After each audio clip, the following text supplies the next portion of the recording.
비가 니까야에서 3.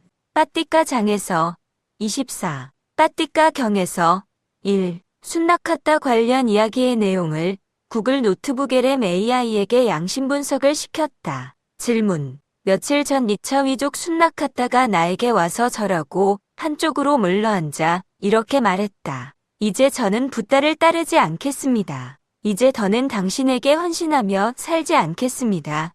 순낙하따가 이렇게 말했을 때 나는 그에게 말했다. 하지만 순낙하따여, 내가 언젠가 너에게 와서 나에게 헌신하며 살라라고 말한 적이 있느냐? 순낙하따가 없습니다, 스승님이라고 대답했다. 아니면 내가 언젠가 나에게 스승님, 저는 붓답게 헌신하며 살겠습니다라고 말한 적이 있느냐? 순낙하따가 없습니다, 스승님이라고 대답했다. 그러니 나는 너에게 헌신하며 살라고 요구한 적이 없고 너 또한 나에게 헌신하며 살겠다고 말한 적이 없는 듯하다. 그렇다면 어리석은 자여, 너는 누구이며 무엇을 따르지 않겠다는 말이냐? 내가 얼마나 멀리 벗어났는지 보라. 하지만 스승님, 붓다께서는 저를 위해 어떤 초인적인 신통력을 보여준 적이 없습니다. 하지만 순낙하따여, 내가 언젠가 너에게 와서 나에게 헌신하며 살면 내가 너를 위해 초인적인 신통력을 보여주겠다라고 말한 적이 있느냐? 순낙하따가 없습니다, 스승님이라고 대답했다. 아니면 내가 언젠가 나에게 스승님, 제가 붓다께 헌신하며 산다면 붓다께서 저를 위해 초인적인 신통력을 보여주실 것입니다라고 말한 적이 있느냐? 순낙하따가 없습니다, 스승님이라고 대답했다. 그러니 나는 이것을 너에게 요구한 적이 없고 너 또한 이것을 나에게 요구한 적이 없는 듯하다. 그렇다면 너 어리석은 자여, 너는 누구이며 무엇을 따르지 않겠다는 말이냐? 순낙하따여, 너는 어떻게 생각하느냐? 신통력이 있든 없든 나의 가르침은 그것을 실천하는 사람을 괴로움의 완전한 끝이라는 목표로 이끌지 않느냐? 순낙하따가 이끕니다, 스승님. 이라고 대답했다. 그러니 신통력이 있든 없든 나의 가르침은 그것을 실천하는 사람을 괴로움의 완전한 끝이라는 목표로 이끄는 듯하다. 그렇다면 초인적인 신통력이 무슨 소용이 있겠느냐? 어리석은 자여, 내가 얼마나 멀리 벗어났는지 보라. 하지만 스승님, 붓다께서는 저에게 세상의 기원에 대해 설명해 주신 적이 없습니다. 하지만 순낙하따여, 내가 언젠가 너에게 와서 나에게 헌신하며 살면 내가 너에게 세상의 기원을 설명해 주겠다라고 말한 적이 있느냐? 순낙하따가 없습니다, 스승님이라고 대답했다. 아니면 내가 언젠가 나에게 스승님, 제가 붓다께 헌신하며 산다면 붓다께서 저에게 세상의 기원을 설명해 주실 것입니다라고 말한 적이 있느냐? 순낙하따가 없습니다, 스승님이라고 대답했다. 그러니 나는 이것을 너에게 요구한 적이 없고 너 또한 이것을 나에게 요구한 적이 없는 듯하다. 그렇다면 어리석은 자여, 너는 누구이며 무엇을 따르지 않겠다는 말이냐? 순낙하따여, 너는 어떻게 생각하느냐?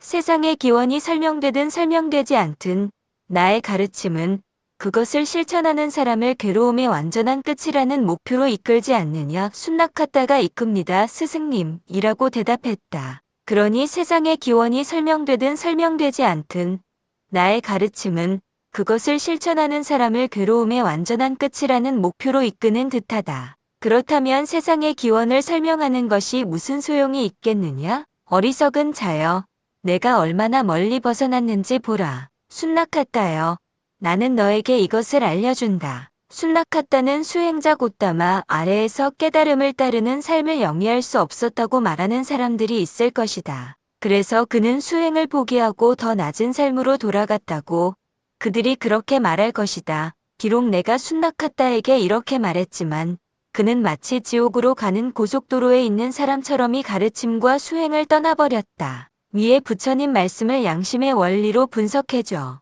답변. 제공해주신 부처님 말씀을 양심의 원리에 따라 분석해 보겠습니다. 양심을 구성하는 주요 원리는 깨어있음, 성실, 예절, 지혜, 사랑, 정의로 분류할 수 있습니다. 이 대화에서 순낙하따의 태도와 부처님의 말씀은 이 6가지 원리의 중요성을 잘 보여줍니다. 1. 깨어있음 어웨어니스 어웨이크닝. 순낙하따가 요구하는 신통력과 세상의 기원은 외부 대상에 대한 집착으로 볼 수 있습니다. 이는 깨어있음의 원리와 상반됩니다. 깨어있음은 생각, 감정, 오감을 그치고 대상이 없어도 알아차리고 있는 자리를 느끼면서 편안해지는 것을 목표로 합니다. 또한 불필요한 생각을 초반에 떨쳐 버려야 집착이 되는 것을 막을 수 있다고 설명합니다. 순낙하다는 자신의 요구사항이라는 불필요한 생각에 집착하여 고요하고 자명한 양심에 접속하지 못하고 결과적으로 평정심이 깨져 양심 분석을 할 수 없는 상태입니다.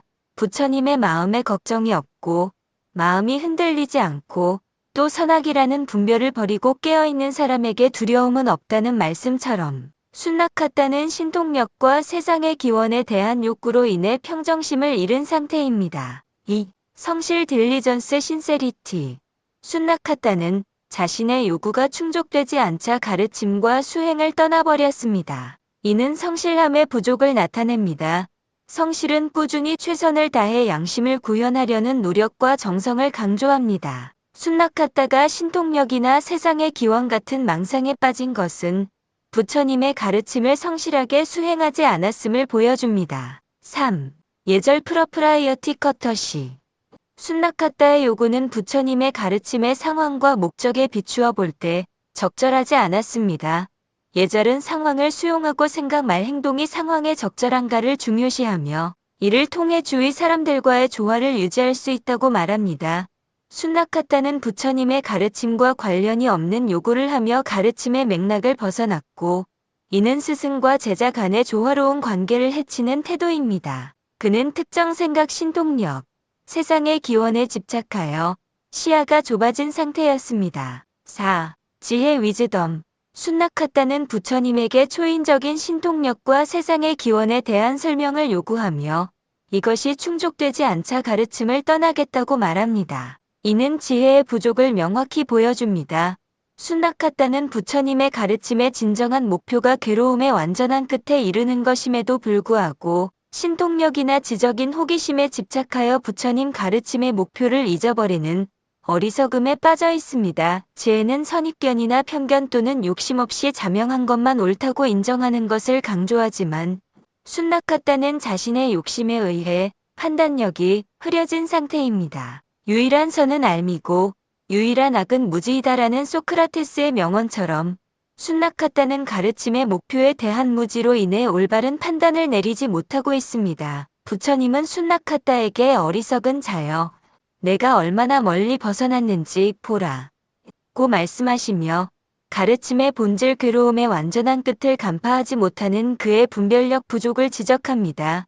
이처럼 부처님이 신통력이나 세상의 기원과 같은 증명할 수 없는 것들을 가르치지 않고 오직 괴로움의 완전한 끝이라는 실질적이고 자명한 목표에 집중하여 가르치신 것은 지혜의 핵심 원리인 자명함, 분별, 올바른 판단과 우선순위 선정에 기반한 것이라 할 수 있습니다. 5. 사랑 러브 비네벌런스. 순낙하다의 태도는 자신만의 요구에 초점을 맞추고 있으며 부처님의 가르침이 지향하는 보편적인 이로움이나 상대방에 대한 공감이 부족해 보입니다. 사랑은 내가 대접받고 싶은 대로 남에게 해 주어야 한다는 역지사지와 혈고지도를 통해 상대방의 입장을 이해하는 것을 강조합니다. 그러나 순낙하다는 부처님 가르침의 진정한 목표와 입장을 이해하기보다는 오직 자신의 기대만을 내세우고 있습니다. 이러한 공감 능력 부족은 주위 사람들과 소통이 어렵게 만들며 순낙하다가 가르침에서 멀어진 원인 중 하나로 작용했습니다. 6. 정의 저스티스. 순낙하다의 행동은 자신의 욕망을 절제하지 못하여 발생한 문제로 볼 수 있습니다. 정의는 내가 당하기 싫은 것을 남에게 가하지 말아야 하며 욕망이 욕심이 되고 욕심이 집착이 되어 발생하는 문제를 방지하기 위한 최소한의 기준을 제시합니다. 순낙하다는 자신의 욕심에 따라 부처님에게 자신이 필요한 가르침을 요구하였습니다. 이것은 분위기를 파악하지 못한 것입니다. 결론적으로 순낙하다의 행동은 양심의 6가지 원리, 특히 지혜, 깨어있음, 성실, 사랑, 정의, 예절의 측면에서 모두 부족함을 드러냅니다. 그는 가르침의 본질적인 목표보다는 자신의 외적인 욕구와 기대를 우선시했고 이는 결국 그를 진정한 깨달음의 길에서 멀어지게 만들었습니다. 부처님은 이러한 순나카타의 어리석음을 지적하며 가르침의 진정한 목표가 무엇인지 다시금 강조하고 계십니다.